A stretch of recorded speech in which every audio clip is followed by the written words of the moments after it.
if we assume that your brewers can get their hands on the alcohol that they need through whatever means, either making it themselves or buying it in. So the alcohol type that the government has just allowed drinkable alcohol to go into hand sanitizers. So, and that's a change of law. That's been a change due to this this situation that we're in. Can I be the first person to ask, and I'm sorry to interrupt, does that mean we're going to be able to drink hand sanitizer? Well, yes, and that's what worries me as a human, normal person, and as a mother. I guess it worries me a little bit that if the hand sanitizer is too appealing and sounds tasty, then people might start to drink it. And there is a bit of a worry about that, because what we do in the general cosmetic realm of hand sanitizers, and what we've done before this situation, is we use denatured ethanol. So it's got the bittering agents in, so it tastes yucky, and we don't have to pay the duty, and have all the bonded warehouse and the tax and excise sort of component of the raw material. So in terms of the factory bringing the alcohol in, it has a different legislative status, I suppose, for a cosmetic manufacturer. So we're typically buying in 95% volume for volume alcohol, which also has a bit of denaturant in it. And that denaturant is something that, like I said, usually tastes really bitter and will stop people from drinking it, or really put them off drinking it. Now, alcohol is a dangerous chemical for people to drink, but clearly we can tolerate it and enjoy it at a certain level. But the level that you need to put in the hand sanitizer, which is somewhere between 60 and 80% on a volume for volume basis, that's going to be quite toxic if someone drinks your hand sanitizer. And I did work out that I think the average sized person, a sort of 70 kilo person, would have to drink no more than, say, a cupful of the hand sanitizer to have a toxic dose. That doesn't mean to say that everyone who drinks a cupful would die, but it's a bit sobering, to pardon the pun, as a thought, that we need to be very careful when we're just pumping out hand sanitizer with that level of alcohol that's actually drinkable. Because where there's people with, well, either little kids would have to drink less, and also adults who might have a problem or who've lost their job and they can't afford it. It might be a cheaper way of getting alcohol. So that's something that I do worry that we do have to think about as people responding to this need. It's truly a wartime situation where the public health concerns, like the one you just mentioned, is weighed in real time against the requirement for this to stop people dying in hospitals from overflow. Well, that's right. I mean, look, if somebody, there's a responsibility of the people buying it to use it safely, and clearly, if they've got children, they need to be careful about where they're putting the sanitizer, so that kids can't accidentally ingest it, because that would be the major concern, I think, of most people. They'd be worried about kids drinking it rather than adults who can't afford a beer just drinking their sanitizer. An accidental. Yeah. So but even are there any options other than ethanol? Are there any other options for making hand sanitizer? Yes, well, you could use isopropanol. So there's other alcohols that are less tasty and have, so isopropanol is a different type of alcohol, has a stronger smell to it, is a different type in the family of alcohols, and is generally less likely to be ingested at large amounts, because it just doesn't taste so good. So that might be something that people can play around with. Having said that, one of the concerns that I've heard coming from brewers is that when you put different alcohols or alcohol with bitter agents through the pipes, then you end up with a tainted system, which could take a lot to wash out. So again, it's measuring all these risks and opportunities, and the bigger picture of what the bigger benefit is, and fitting somewhere in that middle zone where you're doing the best you can with the situation you've got to do the greatest good, and then managing the downsides along the way. So either the downside of your pipes needing a bit higher cleaning when you're finished, or a few people having an accidental taste, and then the burden that would put on the health system. That's a So really good way of looking at it. Yeah, there's never a utopian solution. It's about knowing what it is and then just managing it from there. So if we assume, for the sake of discussion, excuse me, that brewers are interested in making ethanol-based hand sanitizers, Yeah. what are the options that are available to them? If I looked at 5 different hand sanitizers on a shelf, how could they be different across the whole spectrum of what's possible with that product category? How could they be different? And what's different about the ingredients and the processes that lead to that? Or I don't even know. How do they differ, and how do you achieve the difference?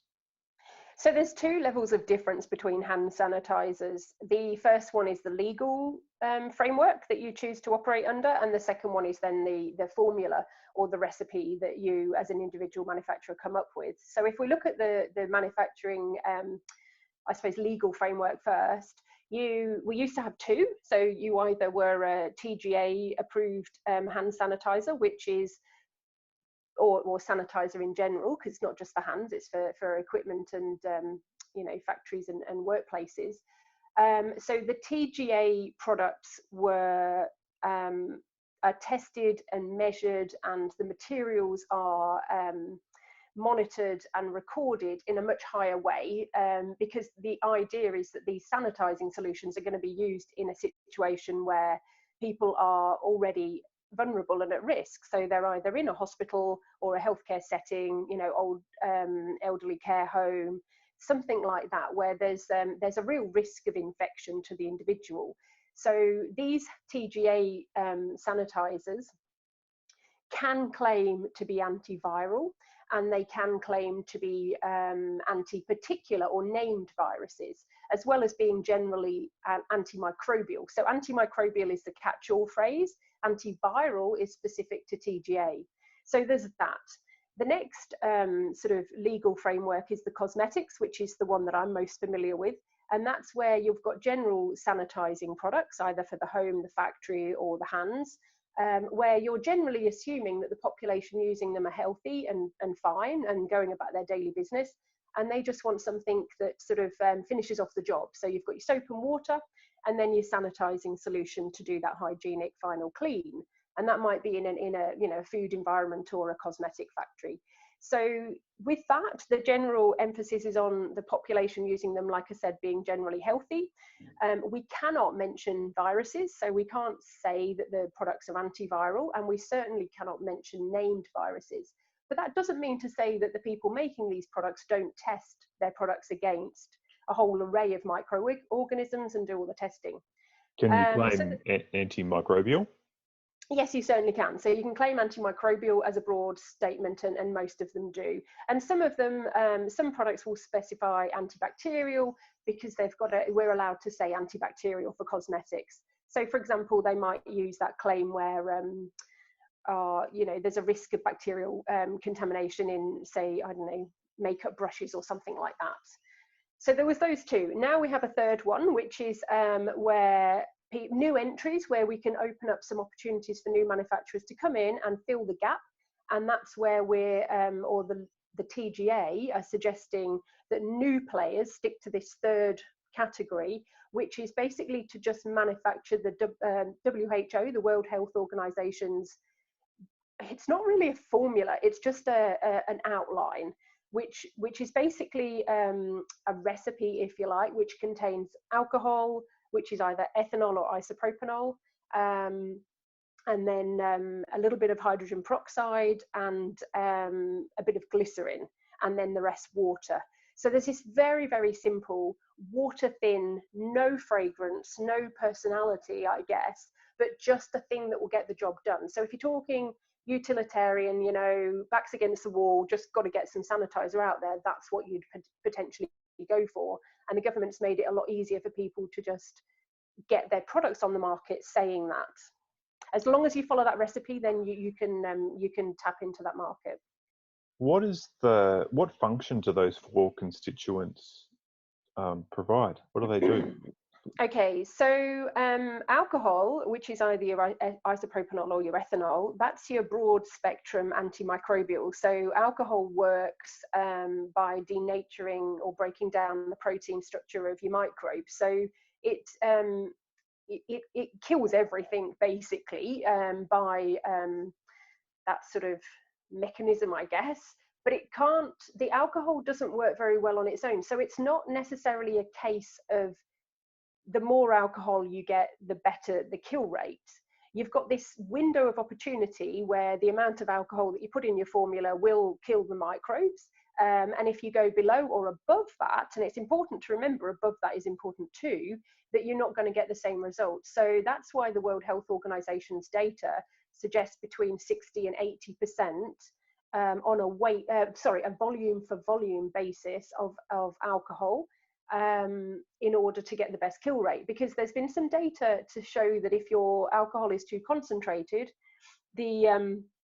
it won't wet or penetrate into the microbes as well. So, you know, pure alcohol is not going to be as efficient as if you formulate it a little bit.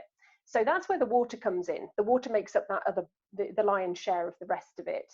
When I'm dosing hand sanitizer myself, I always want to use the smallest amount possible because it's pretty hard to get these days. Yes. Do you think that high ethanol concentration might have it volatilize off quicker and then have less of a dwell time? Or is that? Well, there's that too. Yes, there's that too. So that's one of the reasons why ethanol is one of the, well, there's a couple of reasons why ethanol is preferred over isopropanol, although they're both good. And the isopropanol can evaporate off even quicker. So yes, the actual dwell time on the hands or on the surface is really important for a long-term kill rate. Just for tight asses like me that want the smallest amount concentrated on the fingertips and then, you know. Yes. Yeah, so if you've, that's, with the glycerin in there serves two purposes. It helps to stop the hands. If you're using it on the hands, it helps to stop them become dehydrated and irritated. But also because it's a humectant, a water binder, it changes the evaporation rate, I guess, of the whole product. So it will keep some more of the alcohol on the surface for longer. But there's the World Health Organization did another bit of research which found that if you just keep adding more glycerin, which is another type of alcohol, it doesn't necessarily give you a better result. So if you add too much, you're going to then interfere with the killing rate because it will have a protective effect on the microbes as well as having a protective effect on the hands. So they actually found in another study that about 0.5% was the appropriate amount to get the balance of properties, and that's good for us as manufacturers because that's very cheap, you know. Whereas the TGA recipe at the moment, or the formula at the moment, is suggesting I think 1.4%, because that was the original information given by the World Health Organization. So it will still work, but it's a little bit more than you need to get that optimal sort of, you know, optimized formula point. Are you saying that no one cares about having cracked hands these days? Well, no, people do care, and you know what? That's really, really important for long-term health. And I mean, if you're running a business and your staff have got cracked hands and they're in any kind of manufacturing, then that can actually lead to them taking time off work, which is then another problem. And even for the general public, if their hands are sore and cracked, the hands are a barrier. Well, the skin is a barrier to infection. So it's really imperative that hand sanitizers try to alleviate that burden, and that we're not actually putting something on the hands that gives you a short-term benefit of zero, you know, pathogens, but then leaves you with a problem, you know, 3 or 4 or 5 hours later. You know, we often think of I don't know, maybe like the skin or how we feel about a product, or how a product feels on us. We often think of that as irrelevant, or just kind of like, who cares as long as it does the job. Well, no, it really, really matters. It actually absolutely does. And especially now, because people aren't just using alcohol sanitizers, they're using sanitizers with other chemicals. You know, there's bleaching agents, there's quats, lots of things are very effective, and they might be using those around the house. And the last thing we need is to see, you know, a delayed response to those chemicals, and then end up, you know, in maybe a year or two's time with lots of people having contact dermatitis, and then not being able to again work in these industries that we really want them to work in. No, it's a frontline defence imperative. I take your point. What are the products that we see people spraying all over Venice and everywhere else, as Wuhan, as a sanitizer? Well, look, they may well have some of these other things. I don't know what's being used in different countries, but there's a number of different actives that are legislated as being very effective against all kinds of viruses and microbes in general, and other actives that have been proven to be effective against COVID. Now, when we're talking about this COVID-19, we always have to remember that we're only a few months in, and even the speediest of scientists don't necessarily have the data or the time to test everything to the nth degree. But what happens in microbe testing is that we don't actually test, and I'm saying we as in the royal we, not me personally, we don't actually use the COVID microbe or virus as the test subject. It's a what we call a sort of, I don't know, a similar thing, something that can take the place of that. So there are another number of options, and some of them are quite a lot more, a lot cheaper, if you like, than ethanol, and more economical that way. So I would imagine that spraying the subways and whatnot, they might well be using something like a benzalkonium chloride or a sodium hypochlorite solution, which is a bleach. The same sort of things you might use in any factory to clean down your equipment and whatnot. Okay. So these are the active level. So with an alcohol sanitizer, your antimicrobial is alcohol, and the active level needs to be up at that sort of, like I said, 60 to 80%. With some of these other technologies, you can get away with an active level of way less than 1%. So Oh, wow. yeah, so the efficacy is huge. Now there are various downsides of everything. I mean, there's not a simple solve all problem solution. But if you use the right product in the right way, you generally get a good you get a good covering between the price per dose, the environmental impact and all those sort of things, and the effect on the skin.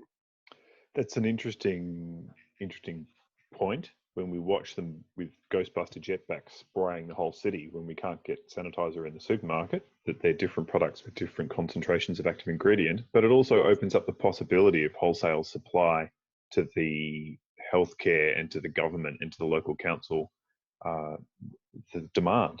And people that are seriously interested in the business case for this application, I'd encourage to look at that. It's another good revenue stream with alternative formulations with a different application. Yeah. What's I mean, as someone with a background in cleaning formulas, cleaning chemistry, formulating, some of these other things, they are hard. They're easy to formulate in as much as if you've got the recipe right, you just stick it all together. It's bucket chemistry. You don't need special equipment like you do for making alcohol.